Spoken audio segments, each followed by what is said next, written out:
Greetings, travelers, and welcome to the Retro Wildlands. My name is Nomad, and in this video, I invite you all to join me around the campfire as I share with you my thoughts and experiences with a little indie Metroidvania-style action-adventure game called Chasm. Castlevania Symphony of the Night was one of the best, most entertaining games I've ever played for my podcast. When I learned about Chasm and how a lot of its inspiration seemed to come from Symphony of the Night and other Metroidvanias that came before it, I knew I had to give it a try. More than that, Chasm came with a world map that was procedurally generated each time you played. This potentially created infinite replay value, which, I don't know about you, sounds pretty awesome. Chasm was successfully kickstarted in 2013, and while it's pretty available across multiple platforms, I was happy to discover this game was available on the PlayStation Vita. I took my Vita with me on my family vacation this year, and I pumped over 20 hours into Chasm. And while admittedly Metroidvania-style games aren't my favorite, I had a good time with Chasm, and I'm eager to tell you all about it. One quick note though, all gameplay footage I'm showing off today came from my beautiful aqua blue Vita Slim here. I'm still learning how to capture and render gameplay footage from this little guy, so if the frame rate looks a little lacking and the images aren't super crisp, I'm still learning, so I would appreciate your patience as I learn how to do some cool stuff with video. Developed and published by BitKid Incorporated, Chasm sees you playing as an aspiring Guildian knight, sent out on a mission alone to discover what happened after a nearby mining town, which is essential for the stability of the kingdom, has gone silent. It's going to be up to us to discover what's going on, rescue any survivors, and slay any monsters that might get in our way. So gear up, Wildlanders, grab your sword, don your Guildian armor, and prepare for battle. We're going deep on this adventure, so let's begin our descent into Chasm. The story in Chasm is pretty straightforward. When the game begins, we learn that we are an aspiring Guildian knight, eager to join the ranks of the elite. As a way to test our training and resolve, we're sent on a mission alone. The mining town of Carthus reports that their town was attacked by a beast. The townsfolk refuse to work in the mines until the beast is taken care of, and that's where we come in. Tasked with investigating the mining town and getting things back in operation, we're asked to make a 3-day journey to Carthus. While it's not explicitly said, we know that success in this mission will more than likely grant us the knighthood that we seek. Bound by duty and honor, we set out to the town of Carthus, unaware of the dangers that lie in wait. Upon arrival, we meet the town's mayor, J.Q. Carthus. Things have gotten considerably worse since he sent a message to the Guildian Knights. In the dead of night, a mob of creatures and monsters came up from the mines and ransacked the town. What's worse, most everyone on the surface is missing, presumably taken prisoner and held up in the mines.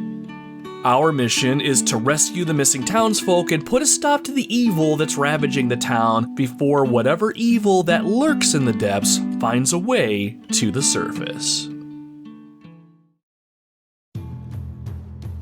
Chasm's visual and audio presentations are wonderful. Visually, the game sports a retro pixel art aesthetic that always hits the spot. Even though you're primarily going to be adventuring underground in mines, catacombs, and caves, there's plenty of visually appealing places to visit and do battle in. You get a great taste of things to come as you start the game, and even more so as you venture to the mining town of Carthus. I mean, just look at all of this. Beautiful colors, textures, and even some parallax-style background scrolling. Absolutely seasoned to perfection. Character and enemy models look fantastic as well.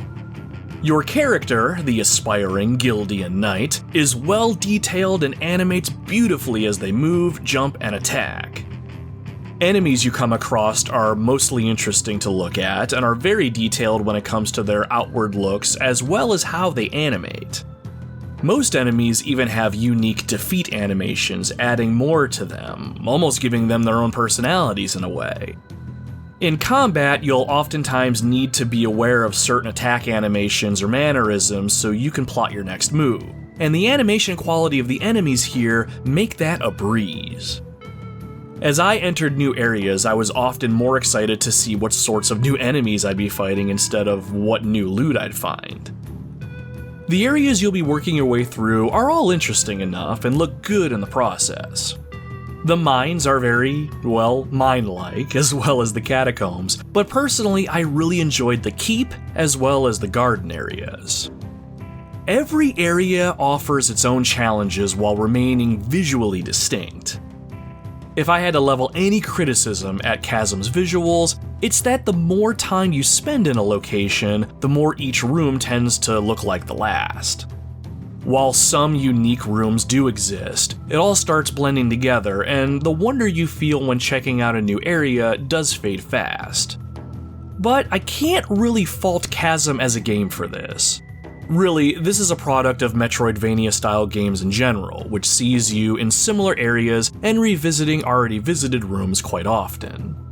Still, from the characters, the environments, all the way down to attack animations and how cool it looks to shatter a lantern, Chasm's presentation is a solid package, one that complements the most important part of our journey. And that is with the gameplay.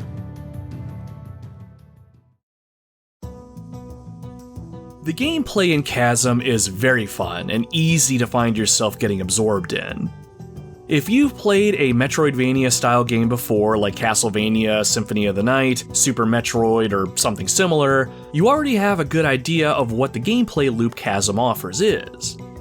Metroidvania-style games for the uninitiated are best described as action-adventure platformers that have non-linear progression. And that progression is dependent upon different abilities and items that you're going to find along the course of your journey. Basically, you're dropped into a world and can explore it however you want and in what order you want. You can't go all willy-nilly though, as many areas will be blocked until you find the right piece of gear or learn the right ability in order to progress, which is the most appealing thing about games like this. Plus, you'll have some RPG-style elements baked into the gameplay and how your character develops as you go. However, the most unique part of Chasm's gameplay is how the game world is more or less randomized. The way this works is, when you start a new game, it reaches into a hat basically and pulls out specific room layouts. Then, those layouts are plastered all over your map. What I mean by this is, the room itself isn't really being generated on the fly each time. The game is just putting specific pre-built rooms in a unique order for you to discover. The idea being that your descent into the chasm is always going to be different. On the surface, this is a great idea, and it made the 3 different times I played this game through feel a little different each time. But really, my experiences across each playthrough were still similar enough that I felt like this gimmick wasn't as interesting as it could have been. You'll take on bosses and obtain specific gear and abilities in a preset order no matter what, so there is a limit to how random the game can actually get. Plus, there would be times that I would have 2 or even 3 of the exact same room layouts butted up against each other, which made things confusing and very uninspiring. No human level designer would make some of the decisions that you're gonna see as you play through Chasm, and I often found myself wondering which method I actually preferred myself as a gamer. Still, the changes in the map did add a little spice to my replays, but that's the key. You have to play the game multiple times in order to really appreciate this mechanic, and after my second playthrough of the game, I was more or less done and ready to move on from Chasm. Now, don't let that leave a bad taste in your mouth. I spent about 10 hours in my first playthrough of Chasm, and I enjoyed a good portion of my adventure. Once you descended into the mines and are set loose to discover its secrets, it was genuinely fun slaying monsters, gaining experience, and collecting loot from fallen foes. The RPG elements on offer here are pretty solid without being too overly complicated. You have your basic RPG stats, which increase as you level up, but it'll be the equipment that you find that'll help you tailor your playstyle as you see fit. You can focus on physical attack damage, magic damage, or even work to build a defensive character that can withstand more punishment from your enemies. Thanks to an update that came out for the game a couple years back, you can now choose character classes for your hero after beating the game once, which further pushes your stats into the areas that you want to focus on. As you explore the world of Chasm, you'll start to come across the townsfolk that went missing from the mining town. Once you free them, they'll return to town and offer their services to you whenever you go back to the surface. Some townsfolk will let you buy weapons and supplies from them, while others give you side quests to accomplish for more loot. Accomplishing some side quests will even expand a townfolk's capabilities. For instance, the blacksmith will let you craft weapons from materials you find during your adventure. You already have a great incentive to explore every inch of the game world, but finding townsfolk to expand your gameplay options is the icing on the cake. One of the townsfolk you can find will allow you to purchase and upgrade magic abilities if you decide to partake in any. Most of the abilities are callbacks to Castlevania, which is kind of a nice nod to the series. You have abilities that you can acquire, like a magic boomerang and Malotov, that act like the cross and holy water from Castlevania. While I never cared much for the dagger sub-weapon, I found it incredibly useful in Chasm, and it was my preferred magic ability. You can throw 3 daggers at once when fully upgraded, but for as cool as that was, I usually just used the daggers to get the attention of an enemy so it would come to me, and I didn't have to go to it and potentially aggravate other nearby enemies. Though your magic abilities are nice and all, I really loved the hand-to-hand combat in Chasm. While you start with a short sword, you can find a number of unique weapon types like daggers, warhammers, spears, two-handed swords, and even a whip if you're feeling like bringing out your inner Simon Belmont. Some weapons may be physically stronger but slower to swing. Others may be faster to use, but they may be weaker. It's up to you to decide your fighting style. Do you favor quick, short-ranged, low-damage attacks, or are you into the long-range but slow-to-swing powerhouse that is the Warhammer, for instance? Personally, I think your weapon choice can add more replay value than the randomized maps can, as it can be really fun changing up your tactics depending on what weapon type you decide to wield.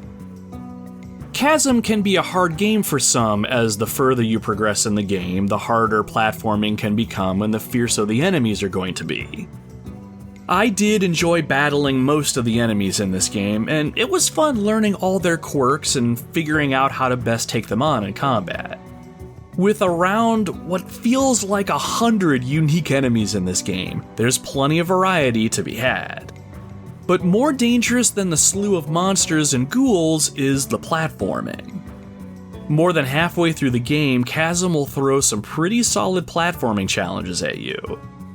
While none reach the levels of frustration that was the wall jumping in Super Metroid, some platforming requires extremely precise timing and button inputs, or else you're going to be taking a header into an environmental trap for some serious damage. This can certainly be frustrating, but it was nothing worth quitting the game over or anything crazy like that. Overall, the gameplay loop of Chasm is fantastic. As soon as I played through the game once, I immediately went back for another run at a higher difficulty setting.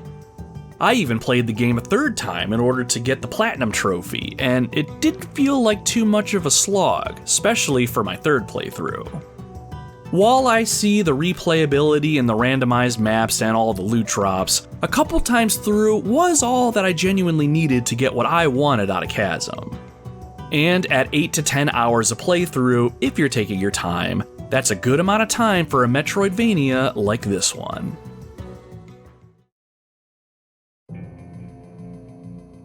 So when you wrap it all up, Chasm is a wonderful game that any Metroidvania fan should take a chance on.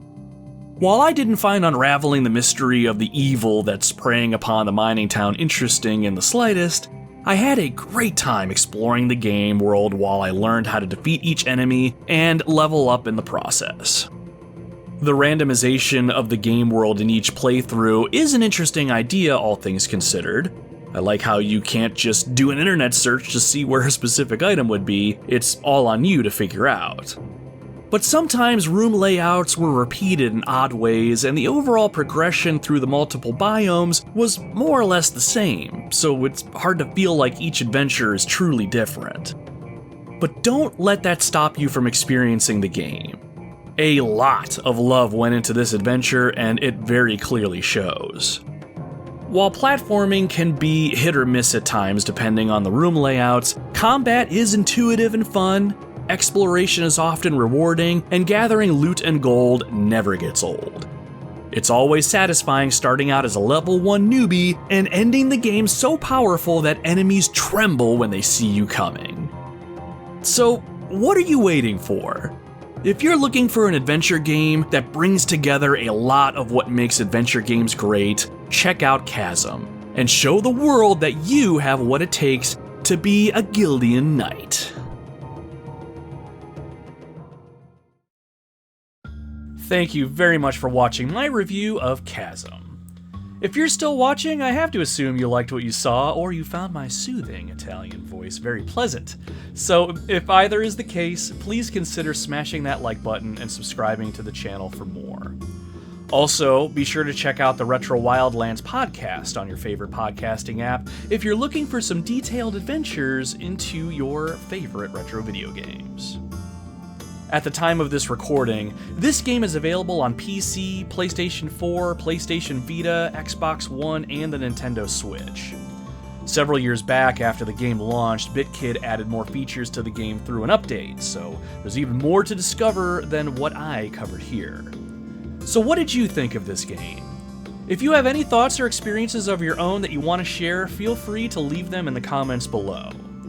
If there's any other games out there that you'd like me to cover in a quick review, feel free to let me know in the comments, or you can do so on our social media pages. I really appreciate you hanging out with me today, and I look forward to seeing you next time. Until then, my friends, my name is Nomad, and you can find me roaming the Retro Wildlands.